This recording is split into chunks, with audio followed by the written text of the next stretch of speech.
Hello बच्चों। Start with our question. Our question says that activated sludge should have the ability to settle quickly so that it can be rapidly pumped back from sedimentation tank to the aeration tank, absorbs pathogenic bacteria present in the wastewater while sinking to the bottom of the settling tank to be discarded and anaerobically digested, absorb colloidal organic matter. तो सबसे पहले हम हमारे इस question का की concept जान लेते हैं। तो हमारे इस क्वेश्चन का की कॉन्सेप्ट है एक्टिवेटेड स्लज। यदि हमें एक्टिवेटेड स्लज के बारे में अच्छी नॉलेज होगी तो हम ये क्वेश्चन बड़ी आसानी से सॉल्व कर लेंगे। तो अब देखो, एक्टिवेटेड स्लज जो होता है ये बेसिकली प्राइमरी ट्रीटमेंट के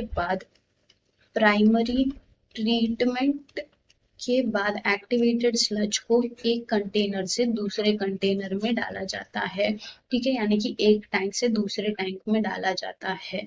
तो इसमें जो प्रॉपर्टी होती है इसका क्या होता है कि यदि एक्टिवेटेड स्लज में ज्यादा जल्दी से सेटल होने की प्रॉपर्टी होगी तो इसके वजह से होगा ये कि यदि कोई स्लज एक्टिवेटेड स्लज आता है इस टैंक में, सारी गंदगी नीचे सेटल हो गई क्योंकि उसको फट से जाना होता है दूसरे टैंक में।